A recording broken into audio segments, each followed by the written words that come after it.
Mardi 2 mars 2024, mesdames et messieurs, bonjour et bienvenue dans votre édition du journal sur la chaîne de télévision Cul'Artis Monde. Le président de la République démocratique du Congo, Félix Antoine Tshisekedi Tshilombo, a bouclé sa mission à Bruxelles, en Belgique, par un échange avec les ambassadeurs d'Afrique centrale accrédités auprès de l'Organisation des États d'Afrique, des Caraïbes et du Pacifique, qui l'ont exprimé leur solidarité envers la République démocratique du Congo. Les détails avec Michel-Ange.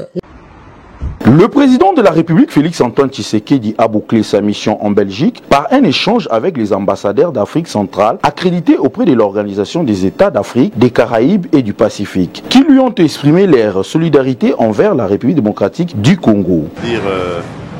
Des sanctions.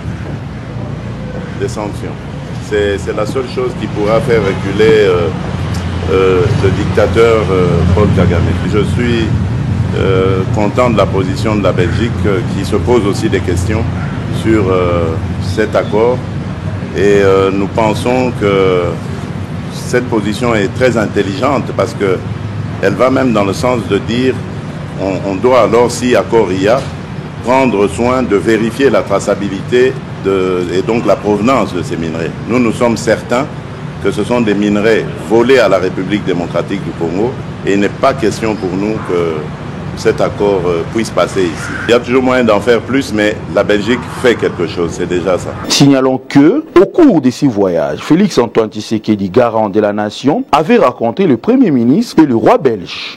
L'honorable Jacques Kandoli, président de la commission spéciale d'élaboration du règlement d'ordre intérieur, a fait le point sur l'évolution des travaux. Le détail avec Michel-Ange.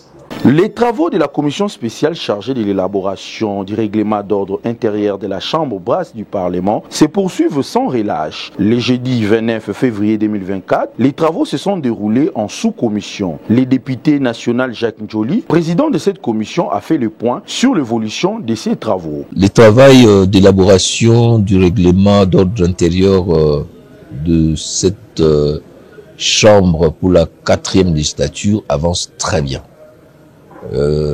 Nous avons commencé un travail d'abord de maîtrise méthodologique et après avoir abordé les questions complexes, nous avons divisé la commission en 4 sous-commissions thématiques.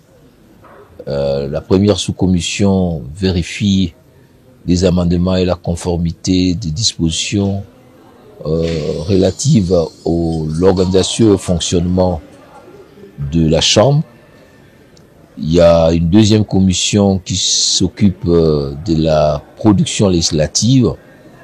Il y a une troisième sous-commission qui s'occupe de relations entre le Parlement et les autres institutions.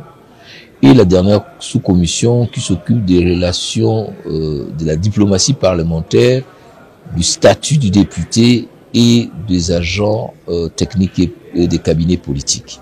Donc, cette journée d'aujourd'hui, nous avons suivi une commission spéciale et nous avons commencé l'audition de différentes sous-commissions.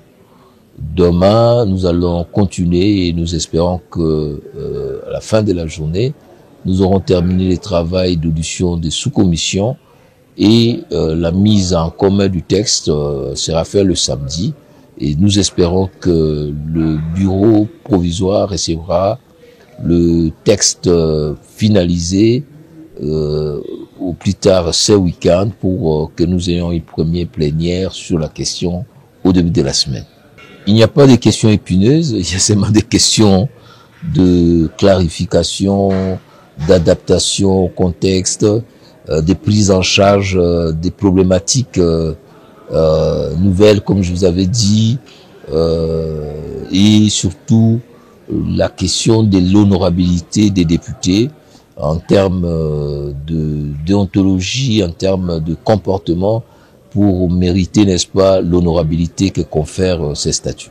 Le directeur général des impôts, Barnabé Mwakadi Mwamba, est reconnu par les réseaux parlementaires pour le développement durable comme meilleur mandataire des entreprises de l'État durant le premier mandat du chef de l'État, Félix-Antoine Tshisekedi Tshilombo, et à ce titre, un diplôme de mérite lui a été décerné le mercredi dernier à l'hôtel des impôts.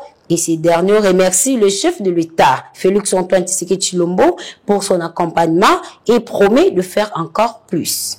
Grandement merci à notre président de la République, Félix-Antoine Tshisekedi Tshilombo, à qui je rends mes hommages les plus déférents pour sa bonne gouvernance qu'il a prônée pendant son mandat.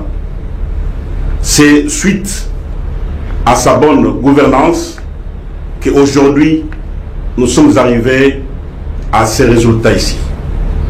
Imaginez-vous, nous sommes arrivés ici en 2020 avec les résultats de 1,9 milliard de dollars.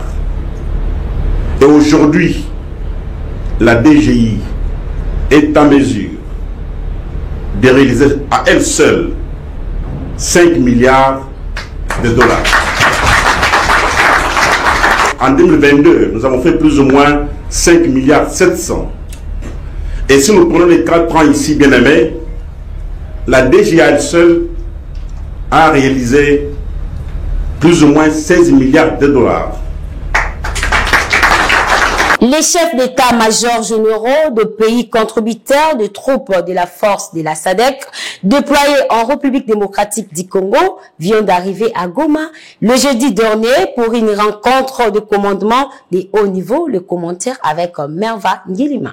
Arrivé ce jeudi 29 février 2024 à Goma, le commandant tanzanien, le général d'armée Jacob Mukanda, et son homologue malawito, le général-major Kashisha, ont été le premier à fouler leurs pieds avant que le général d'armée Christian Chiwewe de la République démocratique du Congo et le sud-africain Mampoa Biya, 6 années général d'armée, n'atterrissent.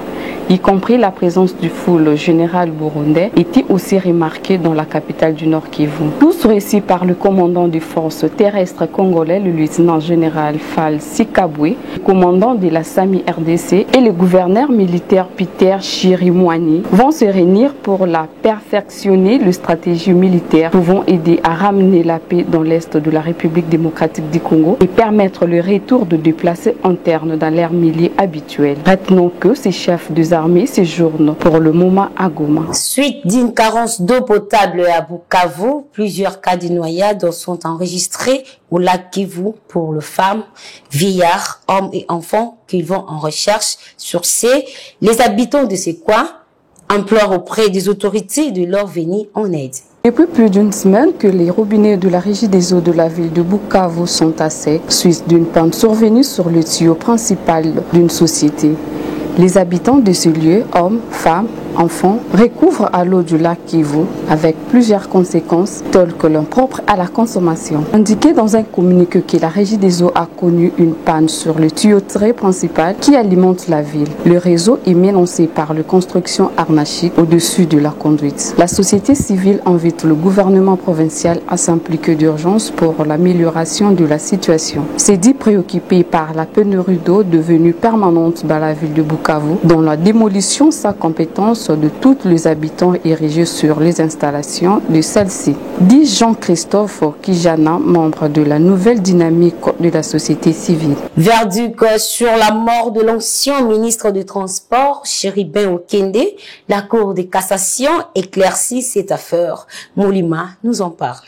Le procureur général près de la Cour de cassation, Firmin Vodé, a annoncé lors d'une conférence de presse à Kinshasa le jeudi 29 février que Chéribin Okende se serait suicidé. Cette déclaration intervient dans le cadre de l'affaire entourant la mort de l'ancien ministre des Transports et Voies des Communications, retrouvé sans vie le 13 juillet 2023 à Kinshasa dans son véhicule. Cependant, la famille Okende, comprenant son épouse, ses parents, ses frères et sœurs, avait annoncé sa décision d'enterrer son corps sans attendre les conclusions du rapport d'autopsie du parquet près le tribunal de grande instance de Kinshasa-Gombe. Cette décision a été prise à l'issue d'une réunion avec le procureur général près le tribunal de grande instance de Gombe le 1er février. Selon l'avocat de la famille Maître Laurent Onyemba, la veuve et les orphelins expriment leur déception face à la lenteur de la justice congolaise dans cette affaire qui reste sans conclusion publique après 6 mois d'enquête.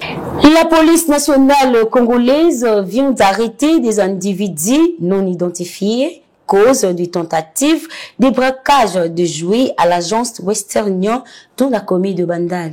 Des individus non identifiés ont tenté de braquer l'agence Western Union de l'établissement Equity BCDC sur l'avenue Bandal Chibangu à Kinshasa ce jeudi 29 février 2024 aux alentours de 17h. Cette tentative a été contrée grâce notamment aux forces de l'ordre de la police qui ont pu intervenir à temps. Lors d'un communiqué publié par la banque communique que cette intervention rapide a été faite grâce au système sécuritaire installé par eux pour lutter face à ces situations. Selon les informations recueillies, la police nationale a d'abord appréhender les assaillants avant de pouvoir contrer leurs activités au sein de la banque. La police nous rapporte encore qu'aucune personne n'a été blessée ou tuée durant cette tentative et que la banque serait déjà prête à reprendre ses services. Depuis plusieurs mois, les banques de transfert sont devenues une cible pour les assaillants. Mais face à ces constats, la police nationale congolaise s'est dit prête à protéger ces banques de transactions et de traquer chaque malfaiteur qui osera s'en prendre à ces établissements. Les motos saisies par la police dans la commune de Gombe pour n'avoir pas respecté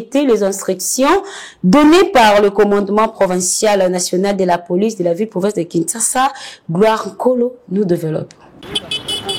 Près des milliers de motocyclistes saisis par la police dans la commune de la Gombe, ainsi que leurs passagères ont été présentés lundi 26 février au commissariat provincial de la police. C'est la moisson d'une opération de saisie menée au lendemain des manifestations qui ont ciblé différentes installations et représentations diplomatiques dans la commune de la Gombe. Par ailleurs, la mesure d'interdiction a été assouplie pour revenir finalement aux anciennes délimitations. C'est à l'issue d'une rencontre entre les responsables de la police à Kinshasa et les représentants de différentes associations des motocyclistes. Signalons que le mototaxi est un moyen de transport qui facilite les Kinois d'évacuer librement à leurs occupations sans être inquiétés par des embouteillages. Poursuivons ce journal avec la communication de Direction générale des impôts.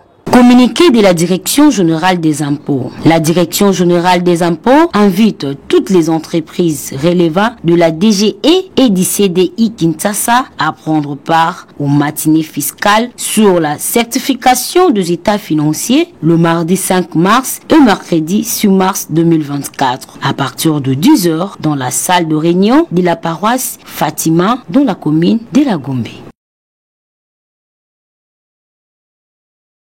En sport, Héritier Luvumbu revient chez Vita Club après son départ mouvementé de l'équipe rwandaise Rayon Sport au Rwanda. Gloire nous en parle.